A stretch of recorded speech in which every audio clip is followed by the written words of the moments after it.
Good evening and welcome to the November 5th council meeting. If you'd please stand, Councilman Hargrove is going to lead us in the pledge. I pledge allegiance to the flag of the United States of America and to the republic for which it stands, one nation under God, indivisible, with liberty and justice for all. Thank you very much. We have a very special proclamation this evening. I'd like to call up our Chief of Police, Wes Simmons. This is Law Enforcement Records and Support Personnel Day, which is November 12th. Wes, would you like to introduce your crew? Yes, thank you very much, Mayor. If I could please have Records Technician Rebecca Weber and Records Technician Eureka Ruiz come on up, and Professional Services Manager Chris Corbin. And the proclamation reads, whereas law enforcement agencies throughout the state depend upon law enforcement records and support personnel to provide them with vital services. Law enforcement records and support personnel are crucial to helping law enforcement agencies identify, pursue, capture, and process suspected lawbreakers. These professionals continually use their expertise and experience to assist in identifying and tracking felons, maintaining criminal statistics, and improving apprehension strategies. And whereas it's important to recognize California's law enforcement records and support personnel for their valuable contributions to our law enforcement system, the State Executive Board of California Law Enforcement Association of Records Supervisors has designated Tuesday, November 12, 2019 as Law Enforcement Records and Support Personnel Day. Now, therefore, I, Eunice Muloa, Mayor of the City of Chino, in honor of the records and support personnel of the Chino's Police Department, do hereby recognize today, Tuesday, well, it's not today, but Tuesday, recognize Tuesday, November 12th, 2019, as Law Enforcement Records and Support Personnel Day. Wes? Thank you very much, Mayor. Yes, most of the public sees our sworn personnel out there, and those are who they contact. But this team here are the ones who work behind the scenes to make sure we're able to do our job. They processed in 2018 alone over 10,000 police reports, and those are the reports that allow us to put people in jail and get them to stay there, as well as 6,000 citations. So all those who have received one of those 6,000 citations, could you please raise your hand? No. So they do a lot of work, and on top of that, fingerprinting people, we offer that in our station. Just greeting the public every day as they come in, and then answering the phones. Critical jobs, redacting reports. That's a big thing before we send them to the district attorney's office. So do a tremendous job, and without them, we could not do our job. So we're very appreciative of all the work that they do. All right. Thank you very much.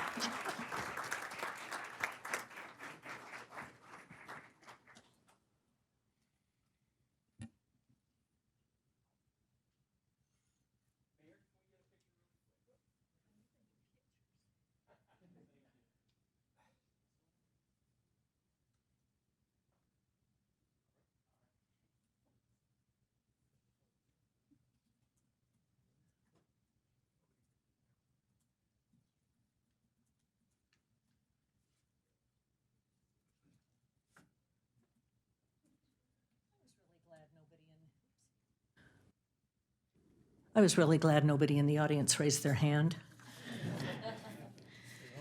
They wanted to? Oh, no. Okay. I'm missing a page. There it is. Okay, we were preceded this meeting, we had closed session. I'd like to call upon Attorney Galante to report any actions that were taken. Yes, thank you, Madam Mayor, members of the council and audience. The City Council met in closed session, as the mayor referenced, and discussed the only item on the closed session agenda, being conference with legal counsel, one item of existing litigation entitled Chino Basin Municipal Water District versus City of Chino and additional parties. Attorney Jimmy Gutierrez briefed the council on the status of that case. City Council provided direction and no further reportable action was taken, and that concludes the report out of closed session. Okay, thank you. City Manager Ballantyne, do we have any agenda additions or revisions? Mayor, I have no changes to the agenda. Okay. Next, under public announcements. First, I want to give one last reminder that we have our annual Bark Around Ayala Park this Saturday, November 9th, in collaboration with the YMCA.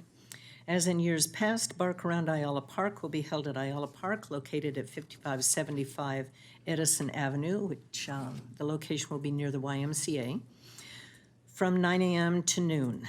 All those in attendance will be able to enjoy agility contests and courses, dog fashion shows, trick contests, and various pet vendors. All dogs must be on leashes, and any owner wanting their dog to participate in any events must sign a waiver. For more information, please call 909-334-3258.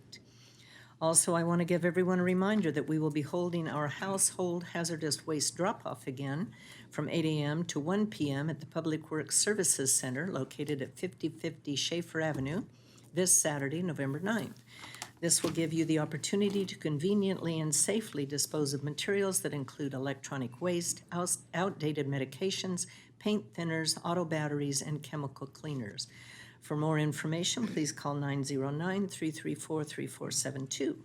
And lastly, please make sure you come out to our first Veterans Day ceremony on Monday, November 11th at the Community Building located at 5443 B Street at 11 a.m. to view a flag ceremony, hear special guest speakers, and of course, celebrate and honor all of our veterans that have served our country and community. Also, please note that City Hall will be closed on the 11th and will open the following day at its regular operating hours of 7:30 a.m. to 5:30 p.m.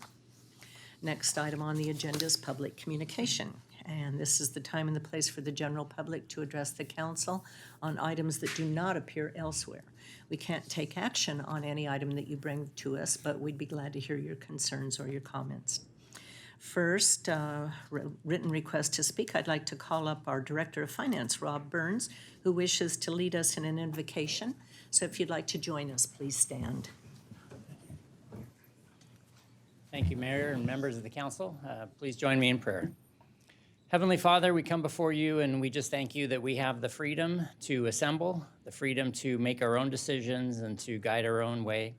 Lord, we pray that you would give wisdom to the council as they make decisions that impact the city and the residents in this city. We, Lord, pray that you would be with our first responders, the police and the fire, protect them as they go about their day, protecting us from those that would do us harm. And so we thank you for this gathering and pray that you give us wisdom. In Jesus' name we pray.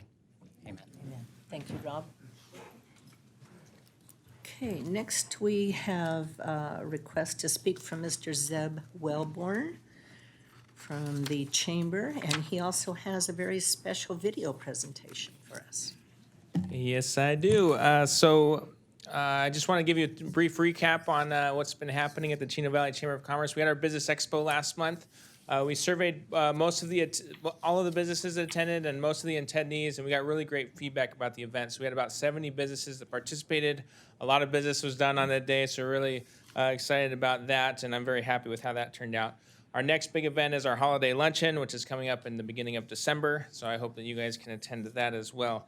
One of the things I wanted to do was highlight one of our businesses once a month here at the City Council meetings, and so today I wanted to bring up one of our Chairman's Circle sponsors. They just joined our Chairman's Circle program this year. They became a silver level sponsor with us. They just celebrated their 10-year anniversary with us as well. And they also partook in a pretty significant project here in town. And without giving it away, I'd like to bring up Rudy and Hector Gutierrez from Shell Roofing Solutions. And I will let them take it from here.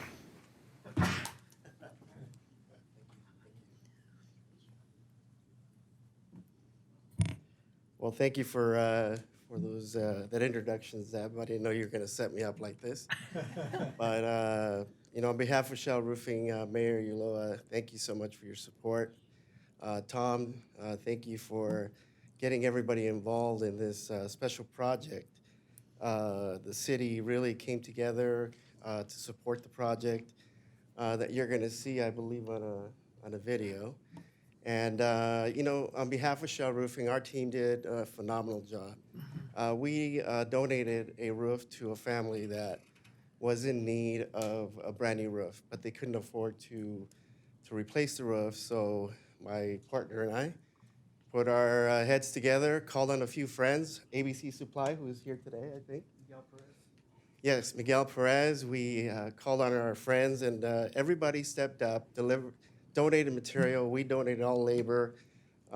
Berkeley Construction replaced all the bad wood on the around the house, and so the project came out great. Family's happy, and we're just so proud to be members of this community, and your support was amazing. So thank you so much.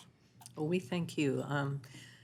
Tom and I got to attend that, the grand opening, I guess you'd say, of dedicating that roof, and I know the family was so appreciative, and it's just you and your partners, what you did that for that family was outstanding, and that's what makes Chino such a special community. It's people that give back and care about each other, so thank you very much. Thank you. So now we have a video to watch, correct? My name is Rudy Gutierrez. I'm president and CEO of Shell Roofing Solutions Group. This is my partner. I'm Hector Gutierrez, Vice President of Shell Roofing and CEO of Chino, California. Today we are installing a new roof. We chose to donate this roof to the Rodriguez family. My partner Hector and our team came out to do a leak investigation on the roof. It was beyond its life cycle. It wasn't economically feasible for them to spend the $35,000 on the roof. We are very proud to do this project in association with our channel partners, ABC Supply, who donated all the material for us, Berkeley Construction, who did part of the repair, and then our entire team, the Shell Roofing team. All we're doing here is a neighbor helping a neighbor. And one of our core values of ABC Supply is to give back, and this presents a perfect opportunity for us to do our job and service America the way we can. And ABC and Shell Roofing Supply are going to be great partners for years to come, and we hope to give back more and more every year. At the end of the day, it is about just helping our neighbors.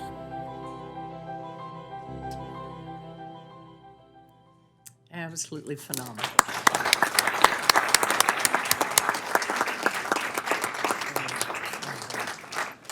Well, again, thank you very much for what you've done for the community, and it was really, really appreciated. Okay. We have a request to speak from Mr. David Lopez.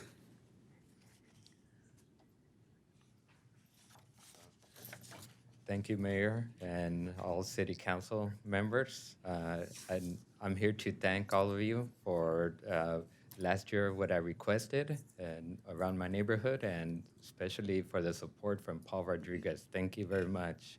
Thank you. There's been positive results. It's been a year that I requested flashing lights at the stop sign where accidents happened every while on Monte Vista and Chino Avenue. Right by my house, I would have to call 911. I already knew from inside accident. And I'd come to the city, I'd talk to certain departments, and it's like, oh, there's nothing we could do. This happened for 2 years. I'd come with photos and everything, and no help. But I came to Paul Rodriguez, something got done, and positive results. So thank you.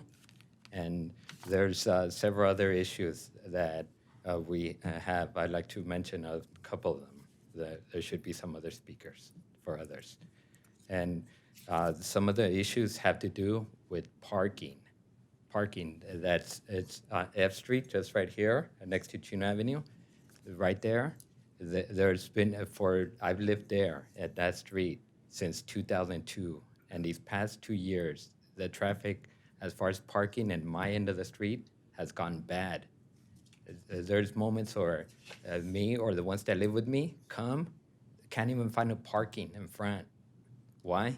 Because 3 houses down, there's a house that sells vehicles they buy and sell right there on the street.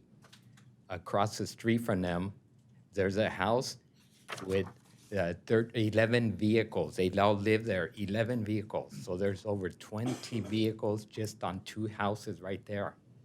That's become a public nuisance for us neighbors or us people that want, sometimes we have relatives or people that want to come and visit us. It's like, where do I park? They have to ask us, where do I park? They can't find no parking because it's taken up by 2 houses, all that parking. And so I believe in you guys that if something got done with this intersection, something can get done about this. So I just thought I'd bring this up.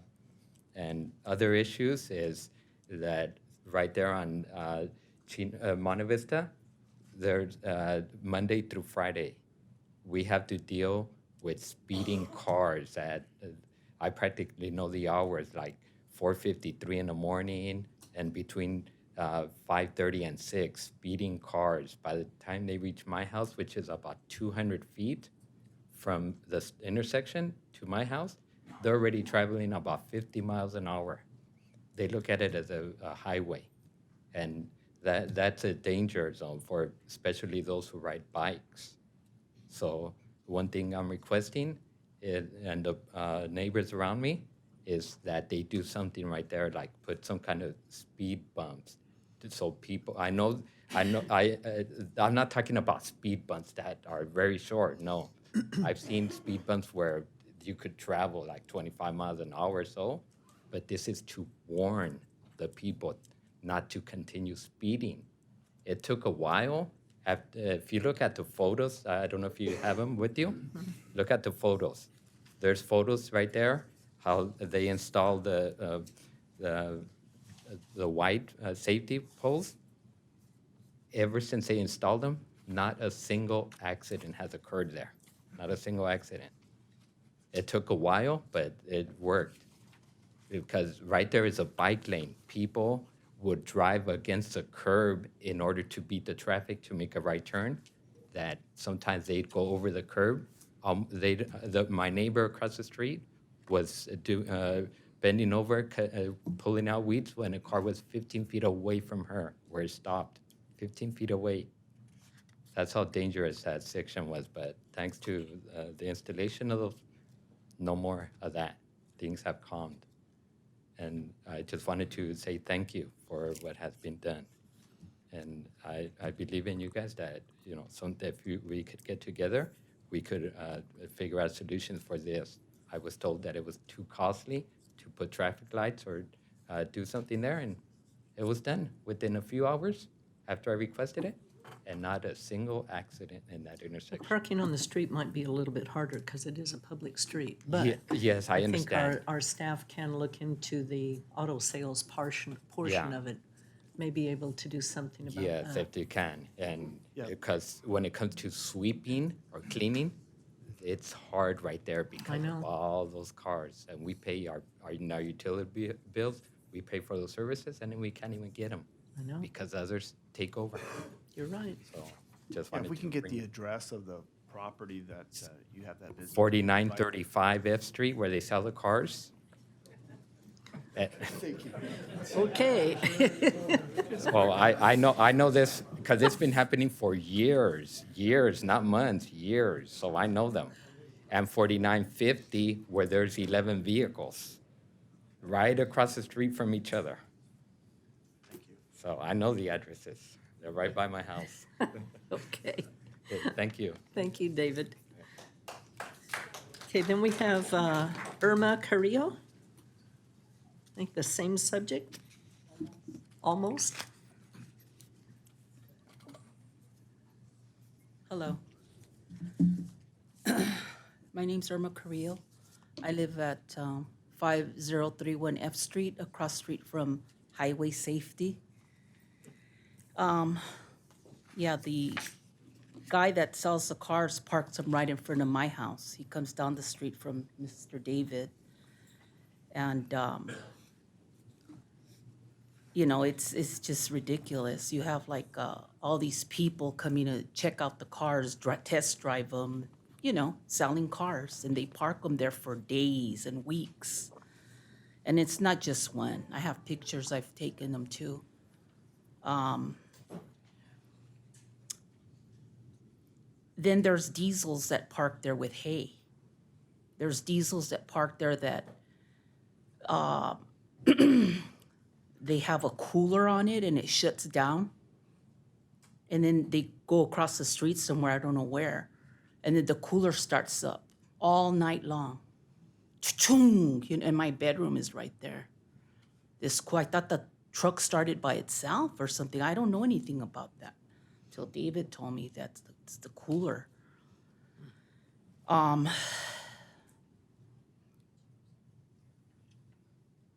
Highway safety, they're right across the street from me. They play loud rock music sometimes from 9 to 11. Do you want to hear a sample of the music that they play? I don't know if you are aware of System of the Down. No. Yeah. 9 o'clock to 11. There's people babysitting or that have babies. Even me, you know, it's like, I don't want to listen to this. You know, I like the music. Don't get me wrong. I love rock music. I love all music. But, you know, this is a residence. They're in the back and then they're hammering. They have like a little shop in the back too where they hammer stuff.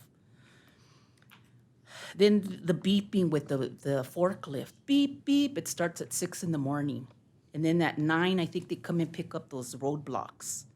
Again, with the forklift, beep, beep, beep. Then you could hear the guys, you know, it's a bunch of rough guys cussing and talking and, you know. But it's 9 o'clock at night. And we could hear them. They need to build a wall. They just have a gate and they put that green mesh on there. Then one day I backed out. I went to the market right in front of my house where highway safety is. The curb is really little. It's like the size of your platform, darn. There was a girl sitting there. I backed out. When I turned, I saw her and she's crying and she's sitting on herself. She's talking on her cell phone. I go, are you okay? And she ignored me. I go, excuse me, miss, are you okay? She's like, yeah. I go, do you need a ride somewhere or something? Or, you know? She goes, no, I'm fine. I go, okay. I go, you know, I could have squashed you. You know, she goes, I'm fine. I go, okay. So I went down and I see the guys that ride the little golf carts. And I go, hey, excuse me. Does that young lady down the street that's crying right there on the curb, does she work? She goes, oh, yeah. I go, well, you know, she's crying. She goes, yeah, she probably had a fight with her boyfriend. He works here too. I go, okay. You know, stuff like that. It's not safe for her to be sitting there. And, you know, highway safety needs to provide parking for their employees. They park their cars right in front of me in my driveway and they block me. And I back out. I could barely turn my neck. I had surgery on there. It didn't stay right. So, you know, it distorts me. They always park their big trucks with their, you know, it just happened. I have pictures too. And they come and they move them. And it's just crazy. They need to build a wall there. Where am I? Yeah, the loud music on Saturday. Mexican music. I love Mexican. I love all music. They don't stop till 12 midnight. And I don't know where it's coming from. Then they do the karaoke thing. It's like, please keep your day job. You know, it's like one right after the other. It's like, throw the gong him, you know. It just goes on and on. I mean, you know, enough is enough. 10 o'clock, right? Mm-hmm. I don't want to call, because I don't know where it's coming from. It echoes. I'm right in the middle. See if I can, oh yeah. When I go to 99 cent store right here on Central in Philadelphia and Smart and Final, that area right there. Irma, I'm going to have to ask you to wrap it up. Okay. The bird poop, can they clean it up? Oh, I don't know. That's Okay. I don't have no control over bird poop. Maybe if you can kind of summarize your issues. Yeah, I have it. And then provide it to our city clerk. Okay. And then staff you for can your follow time. up on some. You're welcome. Thank you for bringing it to us. Next request to speak is Victoria Todd.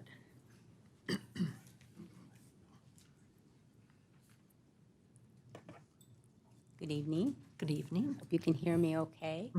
Victoria Todd, 6062 Ashley Court in Chino. And what I'm coming here about is we've been working with the city of Chino for quite some time to try to close off a cul-de-sac on Ashley Court at Magnolia. As of today, we've been working closely with a really nice guy, Chris, I hope I pronounce his name right, Magdowski. He's the Magdowski? Very close. Yes. He's a development engineer. Really nice guy. And so Chris has recently sent us a letter. It's from the city hall staff and the police department. They cannot support the closure of the access of Ashley Court based on the results of the traffic advisory committee and the review easement documents. And what I'm here for today is I want tonight to appeal this decision and request that the council direct the city staff to complete a staff report. This places our a cul-de-sac closure on the agenda item for future city council meetings. And this way, our neighborhood, which is a few of us here tonight, could express their concerns of the safety and the quality of life issues of our neighborhood. Now, we have a lot of small children in our community, and when kids play, they're not gonna look out for this, cul-de-sac. Their ball goes over our little cul-de-sac onto Magnolia, which is very close to Schaefer, and they just drive crazy on Schaefer and turn it onto Magnolia. Or if they're riding their bikes, they just, take off, and it's a kind of a sharp curve from our cul-de-sac to Magnolia. It's just too dangerous of a situation, and would like to close that cul-de-sac for the safety of our community. And I'm just wondering what I need to do or what our neighbors need to do in order to get something done on this project. I think we probably could agendize the subject of cul-de-sacs and the safety issues and whether it's appropriate to close them or not. I know yours isn't the only one. We have a lot of those types of cul-de-sacs with the openings on Yes. them. Yes. So I think that would probably be the best way to handle it. Yes, and I would perhaps suggest starting with a discussion item as to what issues may be involved. There may be general plan provisions that we need to understand, and if then the council wants to direct some action from that information discussion, you could do that with the information before you. Okay, then we'll put an informational item on the agenda and a discussion item and see where it goes from that. Good. Okay? Do I need to bring anything? We have pictures of cul-de-sacs If you've that have already been closed. working with staff, they probably have all the information, I'm guessing, but just in case, you could probably go ahead and turn it in to Chris. Go ahead and turn it into my Chris that I've been working with? Yeah. Okay. Would that be all right? Do you think would be okay? Is that good, Okay. Matthew? Okay. Okay. Well, thank you so You're much. welcome. Appreciate it. Thank you for bringing it to us. Okay, those are the written requests to speak that I have this evening. Is there anyone else in the audience who would like to speak on an item? Okay, you want to turn the green slip in, please?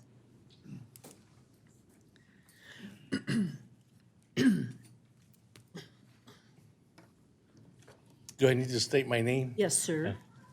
My name is Jaime Ramos. I live at 4970 F Street, pretty much across the street from two neighbors here, Dave and a new neighbor, Maria. Trying to verify those issues that they were talking about. They are pretty much true. People from highway safety when they get off of work, they race down the street. When they get off of work, I have pets. I take care of them pretty well, but I've seen a few pets get run over there because of that.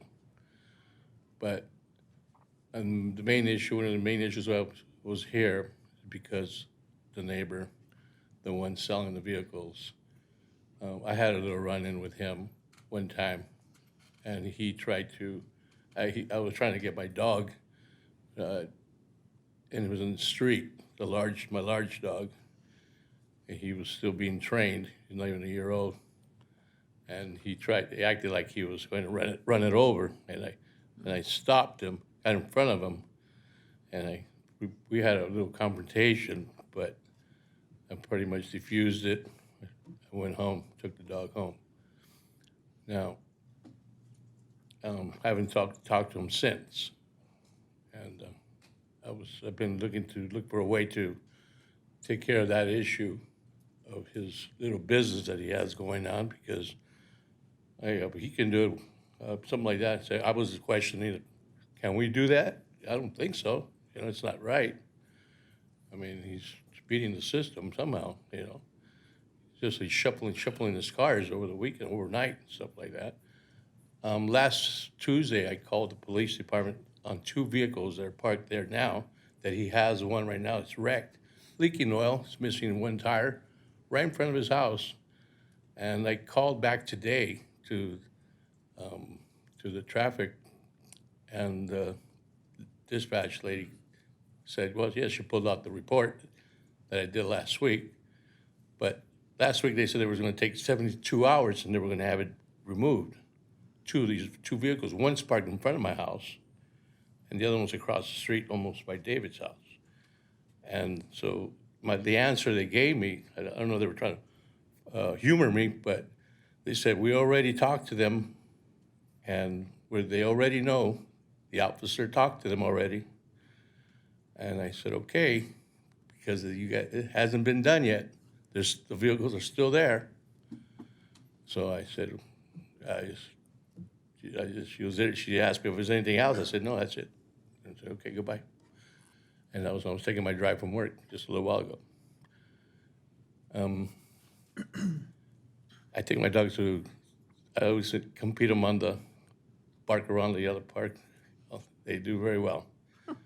And frisbee catching.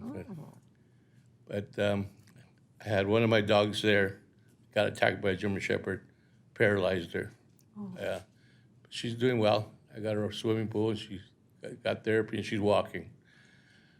The golf course, I was talking with a few people that when I walk my dog over at Yellow Park, if we can make that golf course into a dog park. It's been sitting there, and they don't let nobody in there, I think there'll be a great dog park there in that one section. That place is just, nobody's playing golf. So. That's come up several times. I don't know if it's in the talks or anything like that. But I think that's about it. Okay. I think Well, on the F Street, I think there are a few Some issues issues, yes. that we can legally look into. Some things we can't. I know It'd be we really- do have to give 72 hours notices on things. You can't just, instantly go do something about it. But Yeah, there'll 'cause be follow-up. There I will said be 72 hours, that's okay. Well, maybe that should have been, I waited a week. Yeah, well, we'll look into that, find out what's going on. There'll be some things we can do something about. Thank you for listening. You're welcome. Okay. Thank you Okay. for coming down. Anyone else in the audience that has not turned in a request to speak? Okay, now we have a tradition here, and that is any student that's here requiring to come to a council meeting from their school. Now is your turn to come up, give your name, the school you attend, the class you're taking, and your teacher's name. Come on, up. It's your chance to be on TV and get it recorded so you get your credits. My name's Diana Garcia. I attend Cal State Fullerton. I'm doing this for my Poli Science 100 class, and my teacher's name is Nancy Jimenez. Well, thank you for being here. Thank you. My My name is Gabriel Torres. I go to Don Antonio Lugo. I am taking government with Mr. Kim. Okay, thank you. Hello, my name is Gustavo Padilla, and I'm taking government for Mrs. Carmentier's class at Don Lugo. Lugo? Yes, sir. Yes, ma'am. Thank you. Hi, I'm Amber Gonzalez, and I go to Cal State Fullerton. My professor's name is Nancy Jimeno, and I'm taking political science. Well, thank you for being here. Anyone else? No? Okay, then we will move on to the consent calendar. We're going to pull item number 2 for separate action. Is there a motion for the balance of the consent calendar?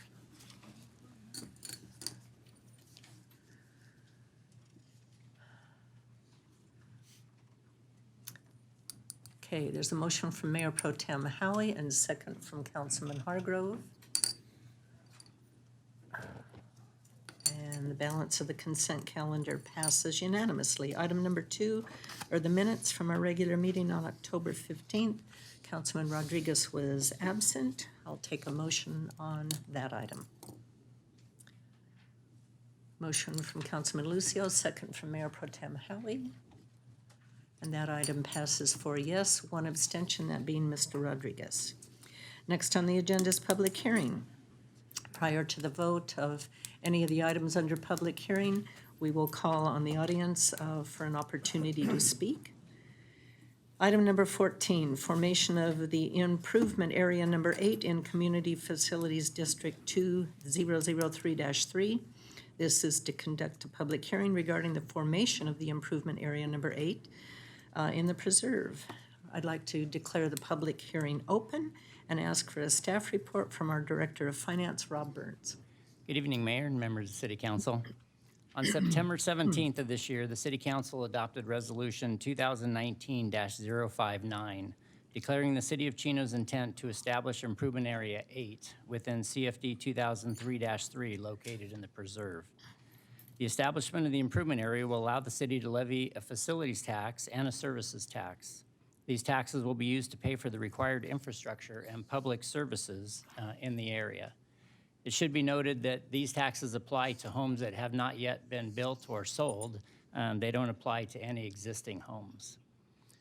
So tonight's actions are to adopt the required resolutions for formation of the improvement area, call for a special election and immediately hold the special election, tally the election results, and then approve the introduction of the ordinance to levy the special taxes within the improvement area.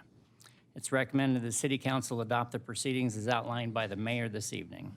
That concludes my report, and I'm available for any questions. Okay, thank you, Rob. Do any members of the council have questions of staff? None? Okay. Are there any members of the public that would like to address this item? Okay, seeing none, then we will close the public hearing. Okay, at this time, we're ready to call for a motion to approve resolution numbers 2019-68 and 2019-69.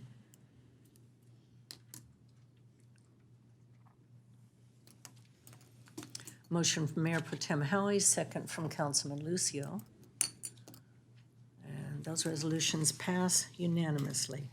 The resolutions just adopted establish improvement area number 8 in the CFD district number 2003-3 and authorize the city to levy a special tax in the improvement area according to the adopted rate and method of apportionment, determine it necessary to include or incur bonded indebtedness, and call for an election in the improvement area, which will now be held by our city clerk. Angela? Thank you, Mayor. All ballots have been cast in connection with the election for improvement area number 8 of CFD 2003-3 of the City of Chino, and the election has now been closed. The results of the election were unanimous, 23 votes in favor of the proposition. Thank you. Okay, having heard the statement of the city clerk, I'll now entertain a motion to adopt resolution number 2019-070, certifying the results of the election.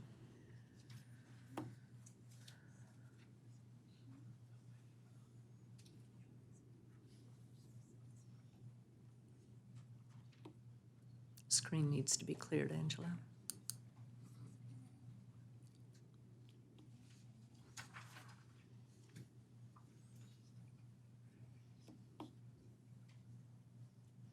Okay, there's a motion from Councilman Lucio, second from Mayor Pro Tem Howie. And the item passes unanimously. Okay, with the election complete, I will now entertain a motion to approve the introduction of ordinance number 2019-017, authorizing the levy of a special tax within improvement area number 8. We'll call for a motion and a second.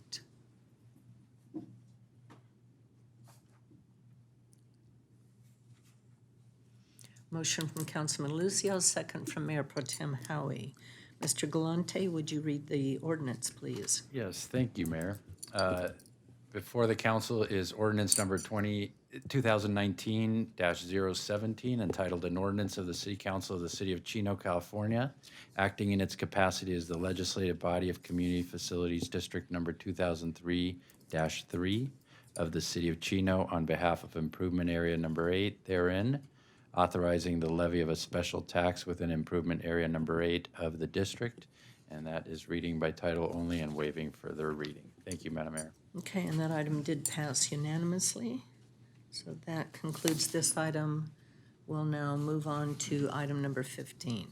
Introduction of ordinance number 2019-015, amending Title 15 of the Chino Municipal Code.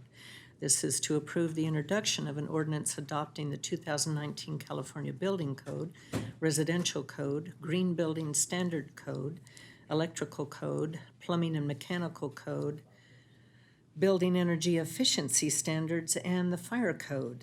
I'd like to declare the public hearing open and ask for a staff report from Mr. Basil Badawi. Close enough. Close enough, our supervising building inspector. Well, good evening, Mayor and City Council members.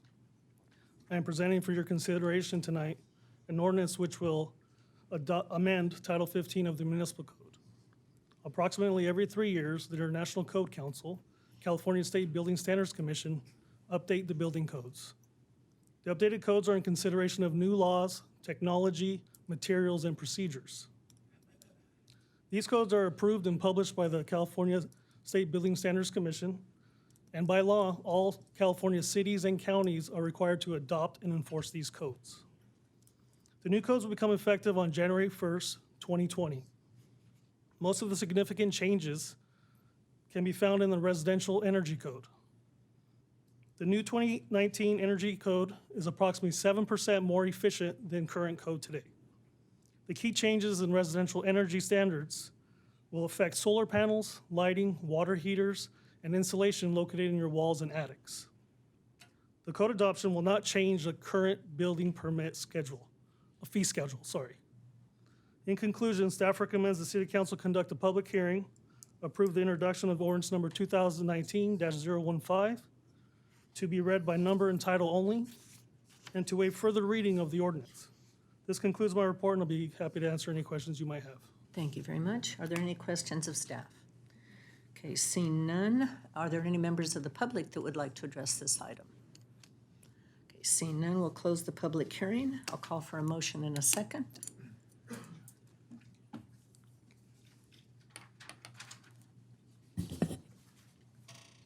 Motion from Mayor Pro Tem Howie, second from Councilman Lucio. And Mr. Galante, if you would like to read the ordinance title into the record. Thank you, Madam Mayor, members of the council. The ordinance before the council is ordinance number 2019-015, entitled An Ordinance of the City Council of the City of Chino, California, amending Title 15 of the Chino Municipal Code, Buildings and Construction, including the adoption of the 1997 Uniform Administrative Code, the 2019 California Building Code, the 2019 California Residential Code, the 2019 California Mechanical Code, the 2018 International Property Maintenance Code, the 1997 Uniform Code for the Abatement of Dangerous Buildings, the 2019 California Plumbing Code, the 2019 California Electrical Code, the 2019 California Fire Code, the 2019 California Existing Building Code, the 2019 California Green Building Standards Code, the 2019 Building Energy Efficiency Standards for residential and non-residential buildings with certain amendments thereto, reading by title only and waiving further reading. Thank you, Madam Mayor. Okay, and the item did pass unanimously. Item number 16, Hillsborough Senior Housing Project. This is introduction of ordinance number 2019-019 for the approval of a development agreement for the Hillsborough Senior Housing Project, PL 16-0357. I'd like to declare the public hearing open and ask for a staff report from Warren Morleone, our city planner, and also Fred Galante, who is our city attorney. Good evening, Madam Mayor, members of the City Council. As mentioned, the item before you tonight is a request to approve a development agreement for Phase 3 of the Hillsborough Village Senior Community. But before I have the city attorney outline the provisions of the development agreement, I thought I would give you just a real brief history of the project that is the subject of this PA. In March 2001, Measure U was approved by the voters of the city to allow for the change in land use of the site from commercial to residential to provide additional senior housing units, subject to the City Council's approval of the development agreement before you tonight, and in order to address any impacts resulting from the development. The applicant is now requesting to construct a 3-story, 62-unit senior apartment building within the existing Hillsborough community. All of the units within the proposed expansion will be restricted to 55 years and older, and 10 units will be made affordable in the low and moderate income categories. In addition, the amenities within the existing Hillsborough community will be shared in the new expansion area, so it'll be sort of this shared community. So if I could pop open my slide. Oh, let me see. Sorry, I'm sitting in front of a computer that's not on. Okay, so this is a site plan of the community. On the left in the red is the existing Hillsborough community, and on the right in the blue down at the bottom, that's the proposed expansion area. And then this is the proposed architecture that was approved by the Planning Commission at the last meeting. So that's what the facility will look like. On October 7th, the Planning Commission approved the project subject to approval of this development agreement. That concludes my portion of the presentation, and I'll give it over to the city attorney to explain the development agreement portion. So- Could you put the first slide back up, just so I can see what's at? Thanks.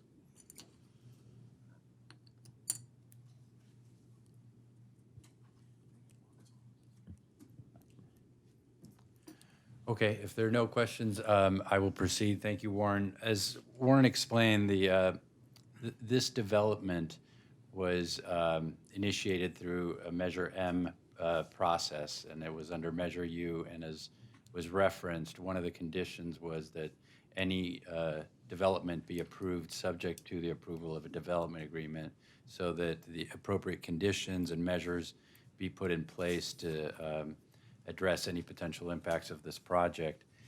Just to highlight a few of the provisions that I think are important to know, the development agreement includes an affordability document, an agreement that is actually recorded against the property title.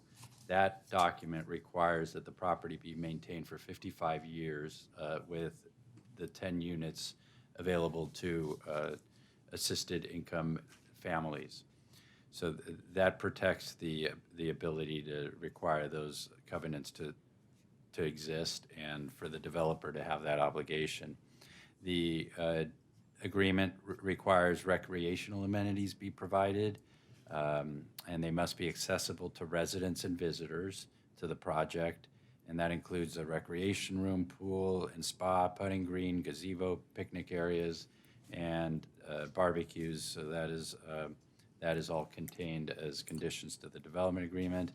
There are numerous green building measures for the development of the facility. The agreement has a term of 20 years so that it provides for these obligations to continue. As I mentioned, the housing agreement that is a covenant against the title goes on for 55 years. There is an opportunity for an annual review, as is traditional with development agreements, so that your staff can verify that the developer is compliant with all of these conditions. And there's also an opportunity for an additional, we call a special review, if there are any questions or concerns, so there you could do a more thorough analysis more than annually. There are conditions of approval, as is typical with all of your developments. And the developer also paid for the time that was involved with staff in my office to create these documents. So those are some of the key provisions. I could certainly go into more detail, but happy to answer any questions.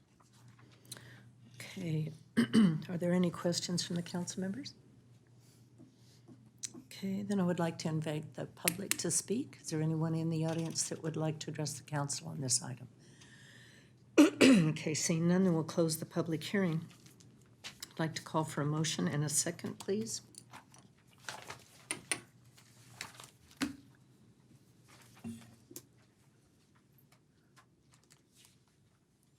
Motion from Councilman Lucio, second from Councilman Hargrove. Fred, would you like to read the ordinance by title? Certainly, thank you.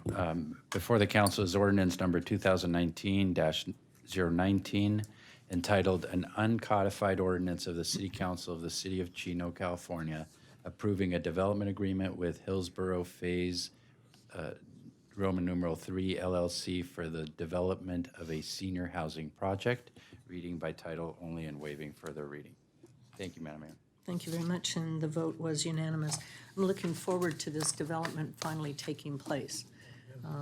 It's been a long, long time in coming, so thank you very much. Item number 17.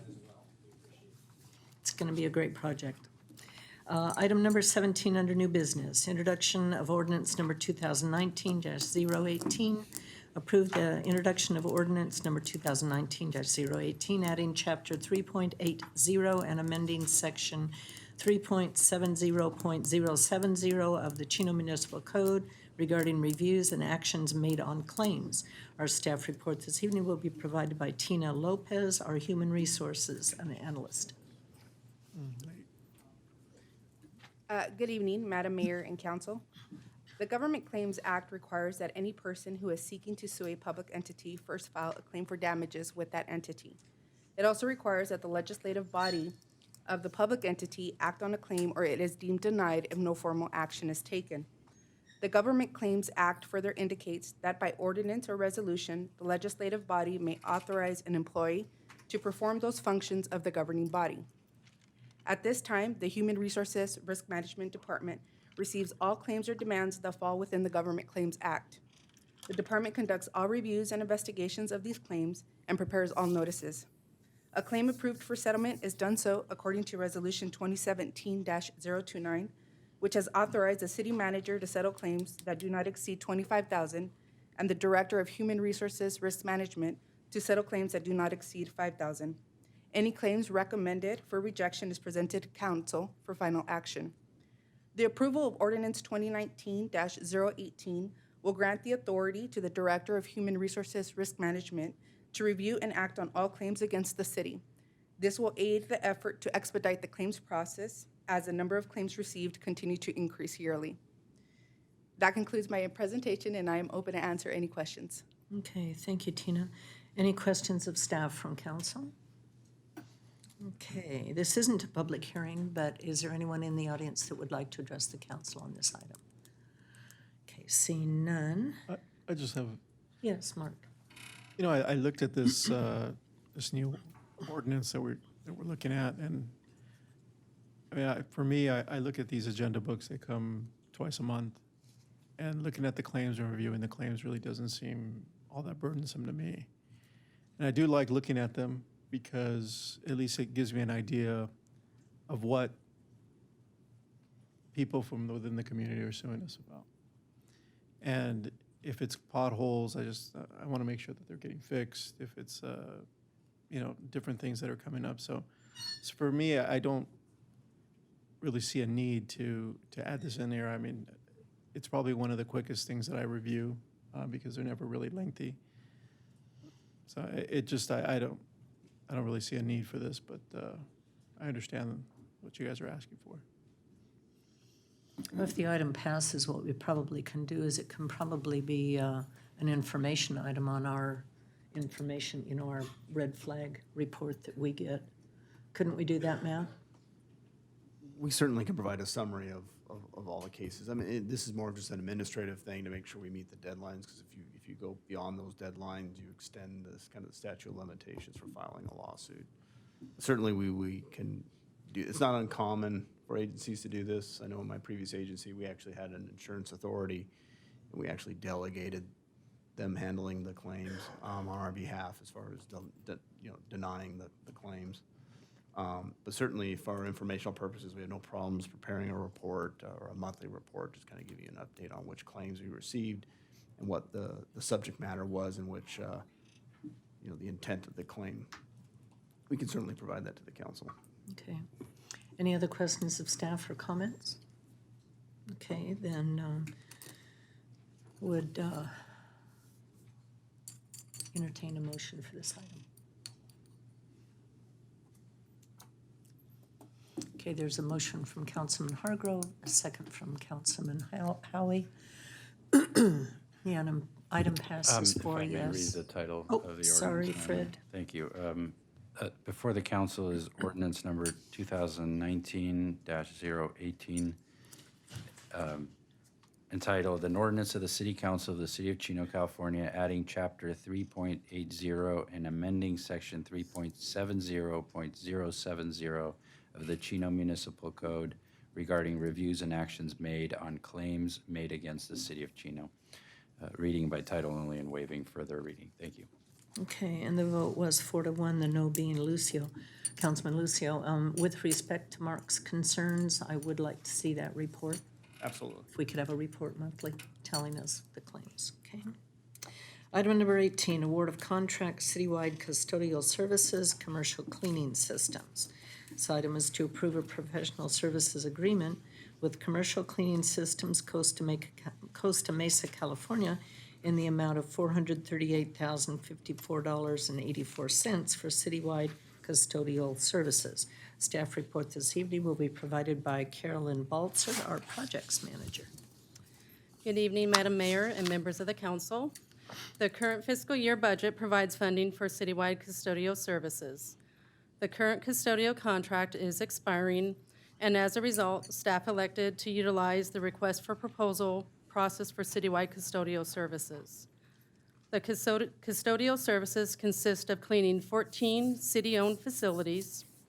The scope of work includes general daily cleaning, quarterly floor and exterior window cleaning, day porter services, and biannual high dusting.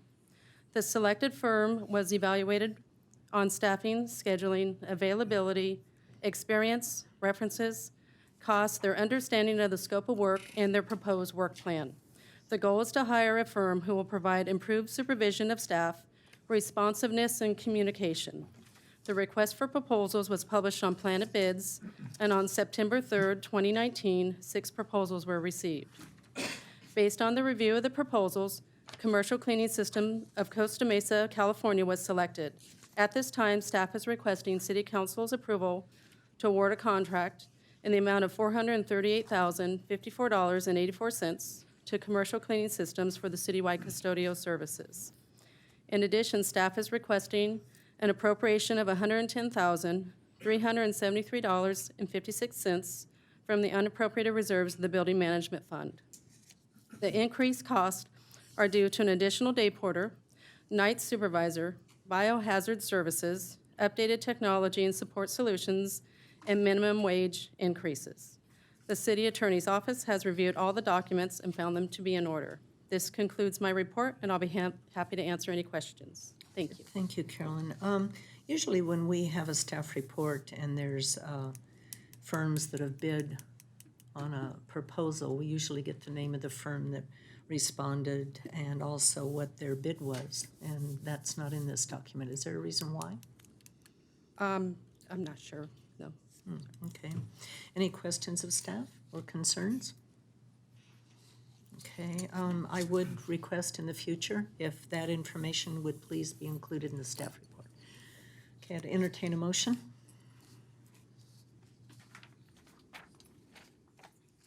It's a motion from Mayor Pro Tem Howie, second from Councilman Hargrove. The item passes unanimously. Item number 19, Street Rehabilitation and Traffic Signal Modification Project, ST 183 Riverside Drive. Approve the agreement for conveyance of properties and record grants of right-of-way for 12845 Central Avenue, 5338 Riverside Drive, and 5544 Riverside Drive. Staff report this evening will be provided by Karen Campbell, our Public Works Project Manager. Good evening, Madam Mayor and members of the council. CIP project number ST-183 is a Riverside Drive street rehabilitation and traffic signal modifications project from Central Avenue to 250 feet east of Oaks Avenue. The project is nearing completion of the design phase. In order to construct the street improvements for the project, including access ramps and installation of new traffic signal poles, right-of-way acquisition is required.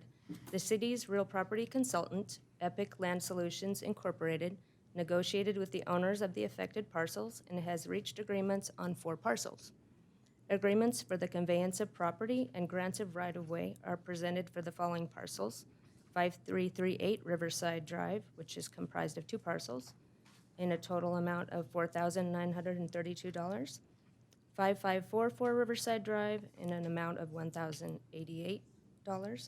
And 12845 Central Avenue in an amount of $252, and those total $6,272. At this time, there are 7 remaining parcels that still require executed agreements. 4 additional property owners have agreed to the price and terms, and agreements are being drafted for those. The right-of-way agent is working with the remaining 3 property owners. Staff will bring the remaining parcel agreements to council for approval as they are received. Once the final design plans are approved and the necessary right-of-way is acquired, staff will request authorizations of plans and specifications from council to bid the project. And this concludes my presentation. I'd be happy to answer any questions you may have. Thank you very much, Karen. Any questions? Yes, Tom. Yeah, I do. So do we have any idea on the last remaining parcels, how soon we'll be able to attain the right-of-ways there? The right-of-way agent is diligently working with those owners. There are various issues on the 3, but she hopefully within the next few months will have those wrapped up so we can get it out to bid. Okay. A long time coming. It is. Riverside Drive is like an e-ticket, if you're old enough to know what that means. Yes, we're looking forward to it. In a long time. Okay, I would entertain a motion to approve item number 19.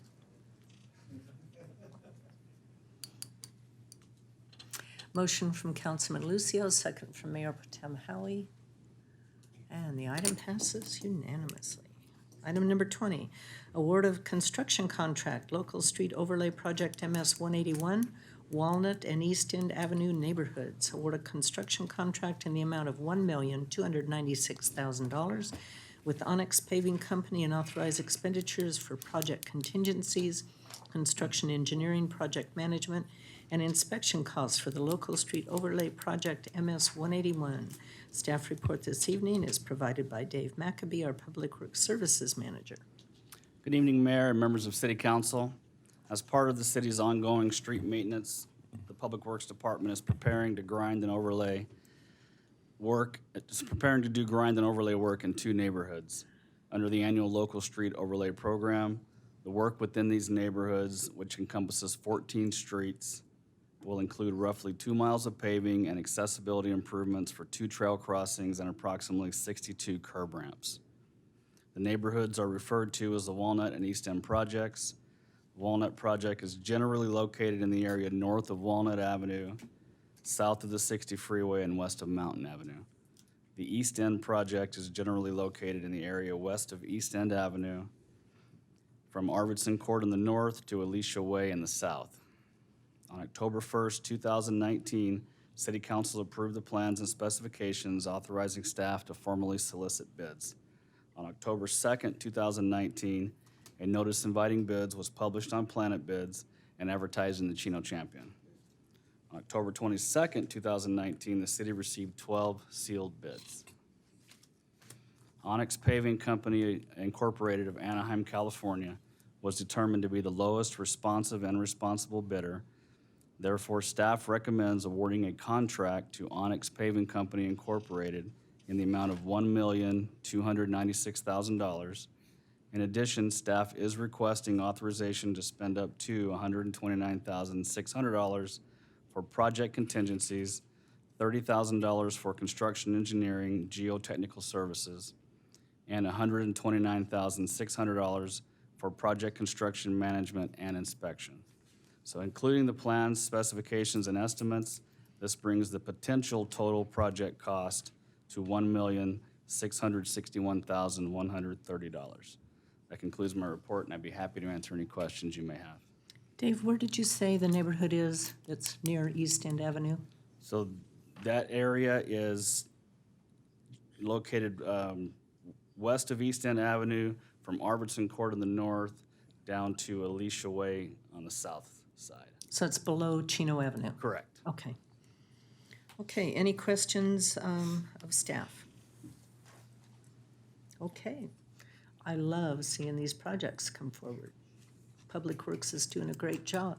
Thank you, ma'am. Lots of CIP projects, getting them done. Okay, I'd entertain a motion, please.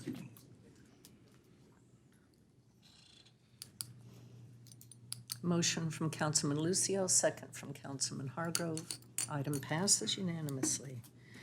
Item number 21, award of contract, Magnolia Avenue Storm Drain Project, Salem and Carissa, SD 121.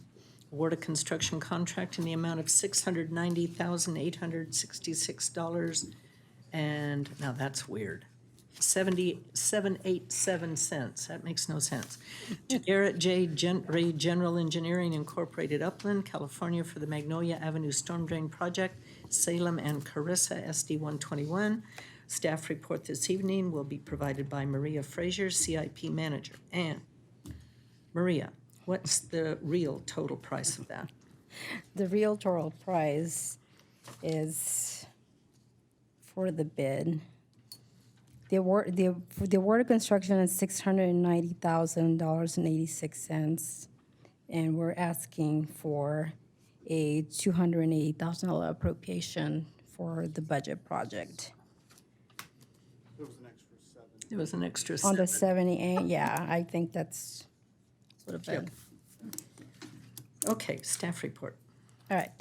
Good evening, Madam Mayor, council members, and audience.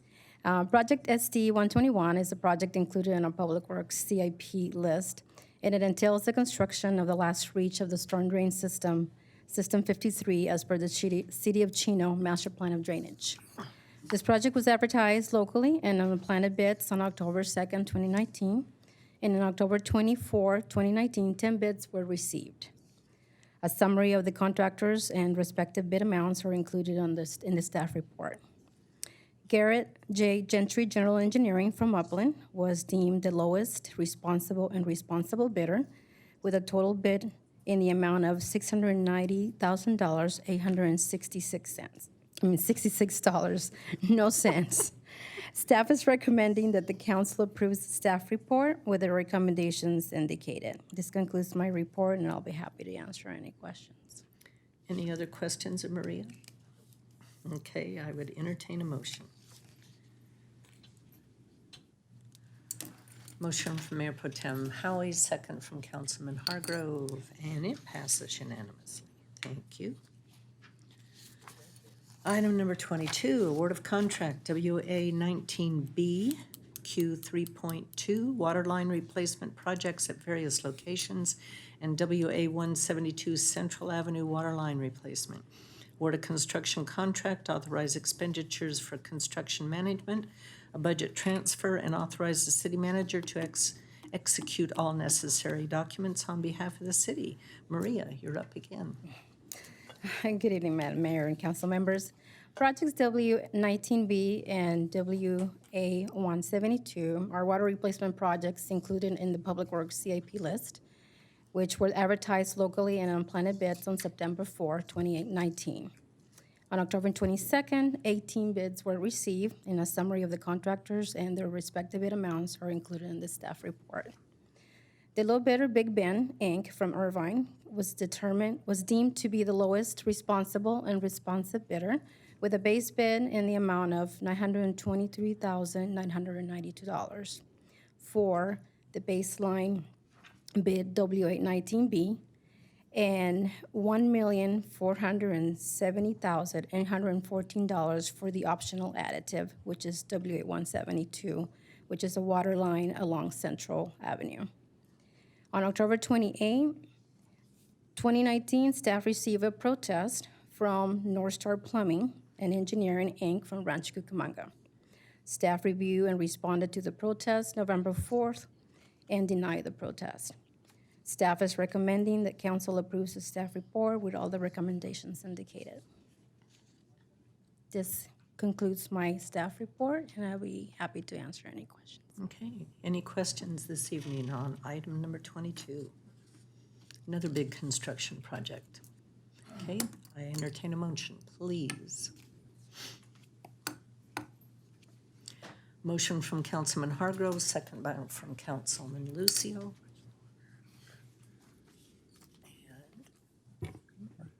Item passes unanimously.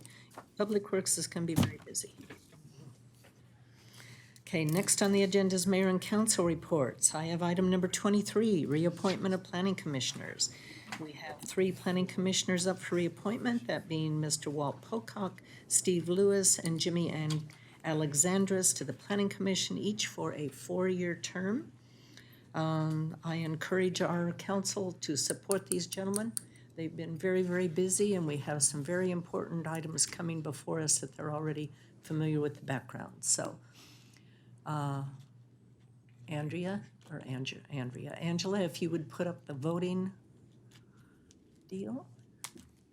I will make the motion. There's a second from Mayor Pro Tem Howie. Please vote. Item passes unanimously. Gentlemen, I would invite you up to be sworn in this evening. Come on up.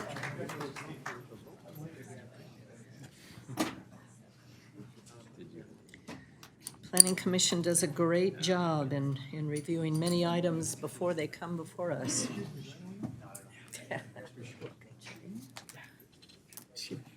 You're welcome, Steve. Back at it again. I know. Get another 4 years, well, hang in there. Hang in there. I know. I, Jimmy Alexandris, do solemnly swear that I will support and defend the Constitution of the United States and the Constitution of the State of California against all enemies, foreign and domestic, that I will bear true faith and allegiance to the Constitution of the United States and the Constitution of the State of California. That I take this obligation freely without any mental reservation or purpose of evasion, and that I will unfaithfully discharge the duties upon which I'm about to enter.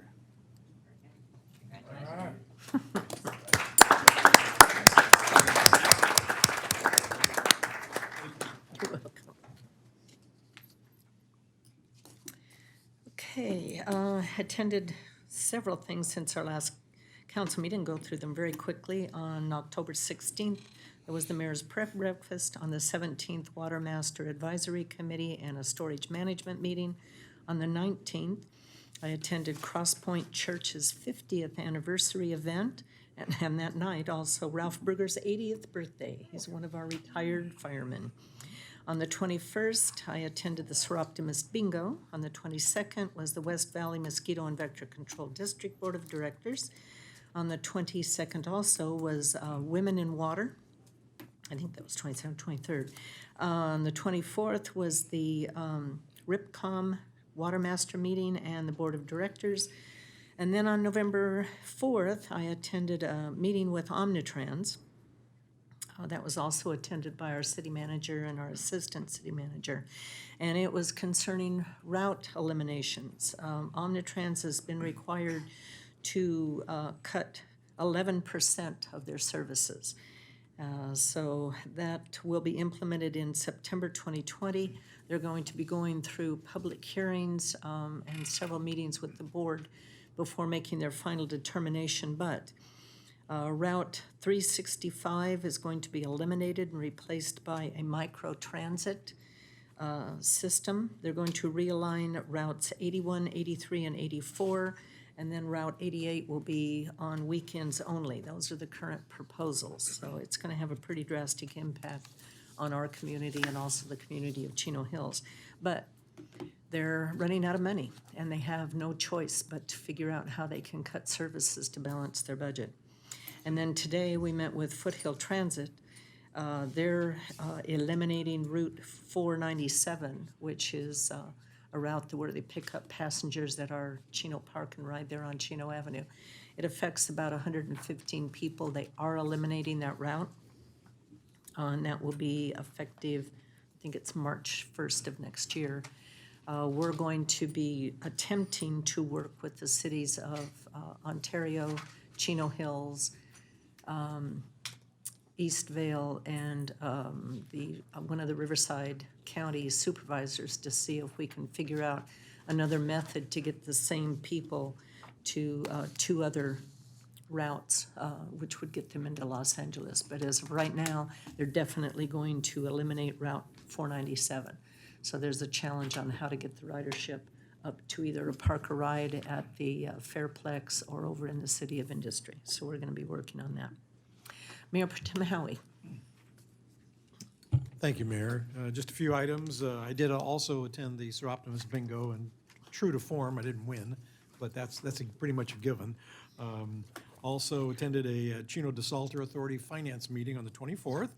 And then also on the 24th, I attended a Veterans Day planning meeting. So we were going over the agenda for our first annual Veterans Day. You know, we coordinate, the city coordinates with the American Legion for Memorial Day, but this is actually our first shot at a Veterans Day event. And so, and typically, you know, November 11th at 11 a.m., that's when World War I ended. So that's when the time when our Veterans Day program will start. So I encourage everybody to come out to the community building at 10th and B Street at 11. And that program is going to be probably 45 minutes to an hour long, and it'll be good to talk more about our vet. Not so much, it isn't so much about, Memorial Day is more about honoring those who died, but Veterans Day is more just for all veterans. So I'm looking forward to that event. Then on the Fire District event was the State of the Fire District was on October 30th, and Councilman Rodriguez and I were in attendance for that.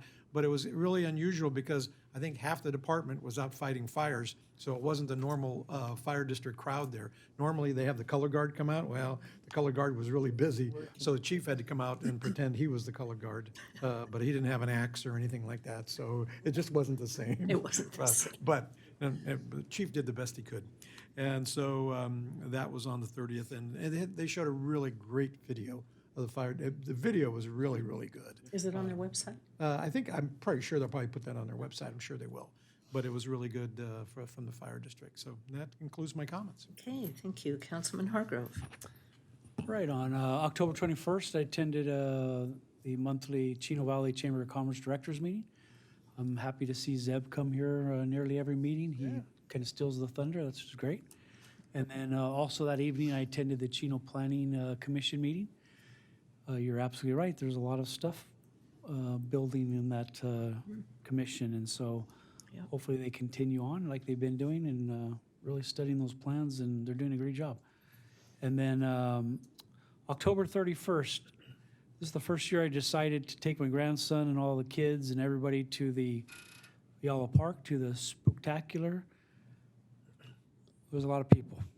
It was almost like Disneyland down there, and they must have been handing out full-size candy bars because that line went from one end of the park to the other, and it wasn't worth any amount of chocolate for me to get in that line. So I walked around and met a lot of people and talked to them, and great event, great rides, booths.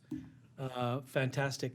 And then I noticed on social media, more and more, it seems like every year, everyone talks about where are the kids at? You know, they're not coming and look at all this candy I've got. So I think that's a trend that's headed that way, where people just aren't out walking, especially when you can go down there and hit a car trunk every 10 feet instead of a house every 100 feet. Yeah. So it's more bang for your buck. And then lastly, I just say happily belated anniversary to my wife. On Saturday, we had our 28th anniversary. I know that doesn't match a lot of people on this dais, but You're getting there. yeah, I'm getting there. It's significant.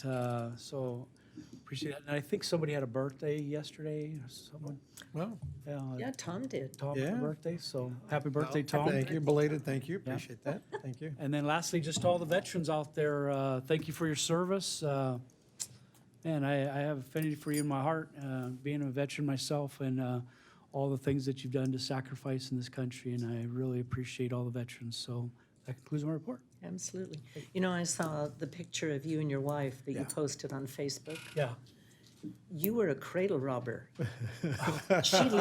She looked like a little girl. Is that back then or now? Back then.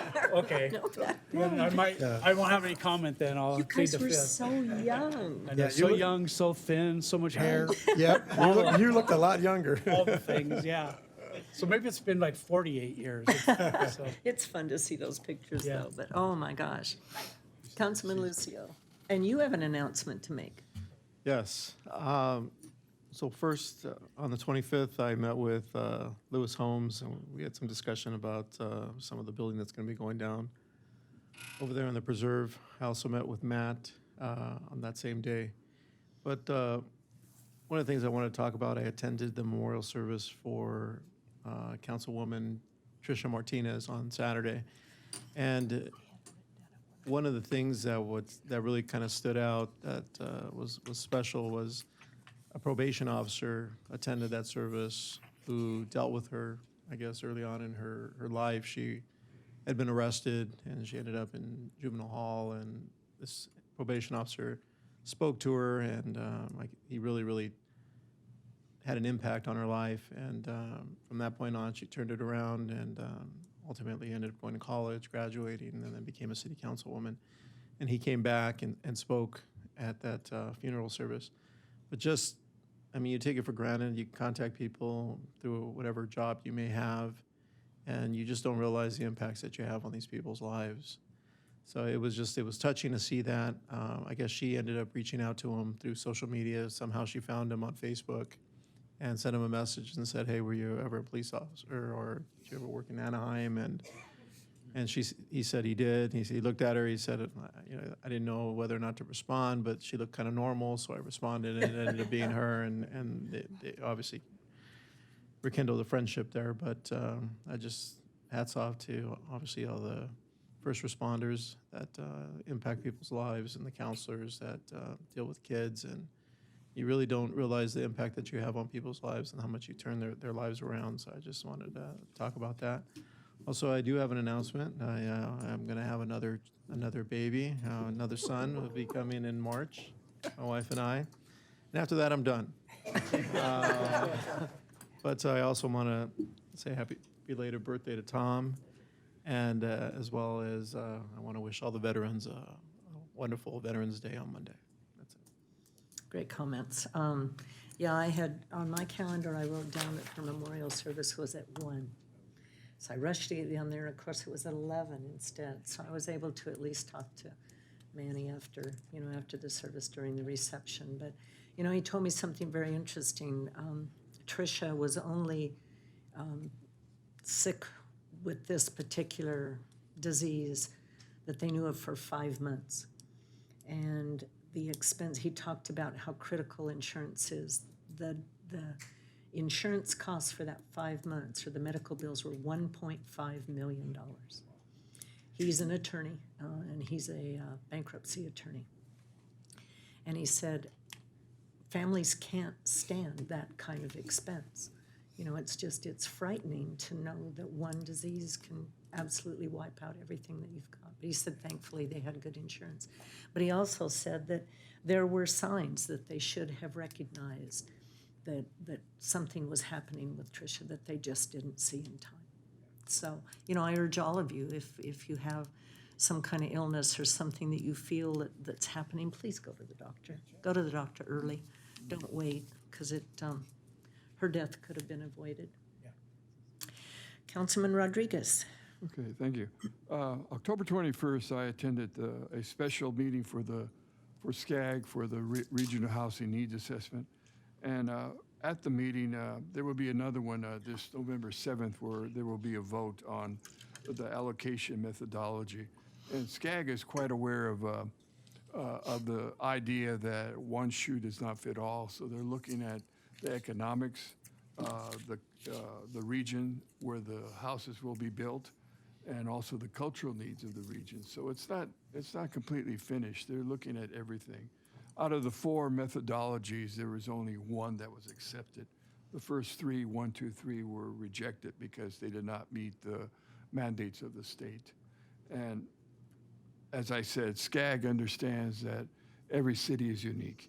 But they're going to adopt that item. They're probably going to 4? adopt a number So there's 4. no more changes to it. There won't be any more changes, but there may be changes with numbers, definitely. So this will be this Thursday in Los Angeles. And there was also discussion with SCAG with the idea that, the newly enacted housing bills, and there's close to 20 different kinds of bills that deal with not only affordable homes, but also with homelessness, with trades and jobs, and being able to look at the system of housing as really a system of all different kinds of projects that are needed throughout the states. Because if you have a housing, you're going to need to have also some type of jobs to be able to pay for the housing, and also finances to encourage first-time buyers and so forth. So the systems are all connected. So it's not just one idea of just working with housing. It's an idea that you're going to have to look at the regions, the cultural development. As I mentioned, not every area is the same. Every city is unique. For example, Santa Monica, may not have as much land as some of the areas here in San Bernardino, so they may have to be building up rather than across because of lack of land. So it's not over till it's over. But there will be a vote this Thursday, November 7th. So I will be attending that, and I will report that when we get to the next meeting. Also on the next item I attended was also the Seroptimus spaghetti with Tom. Good spaghetti. It was very good. I didn't stay for bingo because I always lose, so I had to leave. And anyway, but it was very well attended, very good. The Chino Valley Fire Awards was well attended, a very good video. It really explained everything of what the fire department does within the area right here.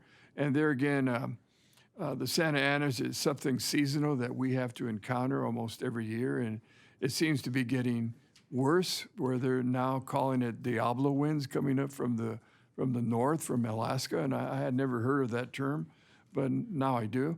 We all know that there's Diablo winds coming from the north, and then we have the Santa Ana coming in from the deserts, which make hurricane winds for all of us here. It's pretty bad. Luckily, the firefighters are doing a tremendous job throughout Southern California and also in Northern California. And once again, Sonoma up there in Northern California has been hit really, really hard with within 2 years with more fires in the same winery areas. I also attended Trish Martinez's memorial, and when I was appointed back in 2017, I attended the League of California Cities up in Sacramento. And she's probably one of the first individuals I met outside of Chino as a council person. And we were developing, and we did develop a good friendship. And it's reminds me of the idea that how precious life is and how we need to always be able to work together and collaborate together. And then also take care of ourselves, as Eunice had said, to be able to go out and, if you feel a little twitch here and there, or not even then, if you get a certain age, you better get yourself checked. I know by the time I was 40 years old, I couldn't see very well, so I wear glasses now. But there's more serious things that we need to be careful with and be able to live a full life. But she will be sorely missed, but was very much appreciated by all members of Montclair and all the people that she touched in her life. That concludes my report. Any report? Yes, Mayor, a couple items. One is just as a reminder for the folks down in the preserve, we're kind of going into recess as far as our office hours, but our next office hours will be in February of 2020. Also, on November 16th, we'll have the City Hall on the Move on Saturday from 9 to 12, and it'll be at the Spectrum Shopping Center, particularly in front of Walmart, so we encourage our residents to come out and join us. I too want to thank Community Services for the spectacular. It was a phenomenal event, and it continues to grow. Want to thank Public Works. I know we had some significant winds, and we lost several trees and branches, and the Public Works was quick to respond and keep our roads open. And also, we hosted a shredding event, which was done in cooperation with Kurt Hagman's office, Supervisor Kurt Hagman. It was so popular that we ended up having to shut it down an hour early, but they'll probably be out to do that again. But also thanks to our staff who provided support and the PD who came out to support that event.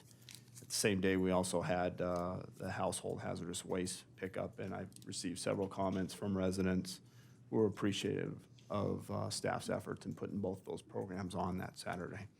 So please come out and see us on November 16th at Walmart for the City Hall on the Move, and our council members will be present as well as staff. That concludes my report. Thank you. Mr. Galante, anything? No report this evening, thank you. Nothing? Nothing. You've received a lot of legislative updates from me on the housing bills. I have a couple more to come, so a lot of good information. Well, it's not good information, but it's information. Just information. Okay, thank you. Chief Simmons. Thank you, Mayor. I just have two things I'd like to share with the council and with the community. The Chino Police Department is going to be partnering with Neighbors. It's a app-based neighborhood watch. A lot of police departments across the nation are partnering with this group. It's through the company Ring, but you don't have to have the Ring doorbell to have the Neighbors app. But what it does is it allows people to share their videos of suspicious people or people committing crimes that they might capture on their doorstep. And they can share it with one another, but then they can also share it with us at the police department so we can apprehend any criminals who are stealing packages or committing crimes like that, and also dispel suspicious videos that people post that turn out to be nothing. We have that availability, and we're going to be moving forward with that and ensure the public that we can't reach out and take their videos. They have to share them with us. So as far as privacy, they still maintain that. And then the other thing I wanted to share in light of kind of your comments tonight is the Chino Police Department will be participating this month in No Shave November, which is in recognition of Men's Health, and it's also to encourage and remind people, just like you talked about, early detection.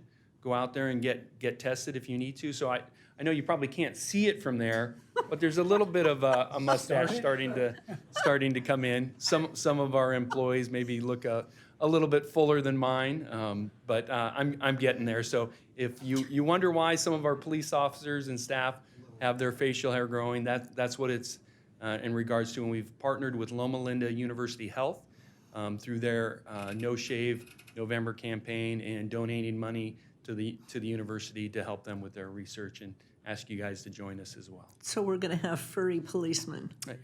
For 30 days. For 30 days. All right, fuzzy policemen. Okay. Thank you very much. Wes. And who's here? Aha.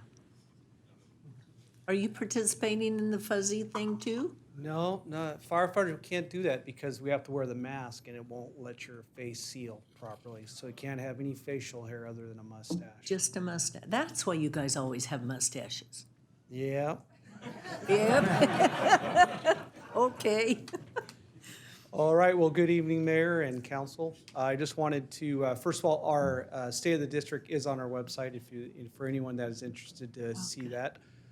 Just want to remind everybody with the time change to also check your smoke alarms. 1 in 3 home fire deaths are associated with either a no smoke alarm in the home or a non-working smoke alarm. So it's very important to check that, check the batteries, or you can also install new smoke alarms now, and most of those smoke alarms have 10-year batteries that'll last throughout that period of time. Also wanted to talk about the staffing that was brought up for the significant weather event that we had over the last couple weeks. We had several firefighters out up in the state. We had a couple that were on the Kincaid fire, and still one of them is still out at this time, still up on that fire. We had a pre-positioned water tender that was out in the county preparing for any incidents that may happen, and then we upstaffed here in the fire district with 11 additional firefighters for about 3 to 4 days during that time.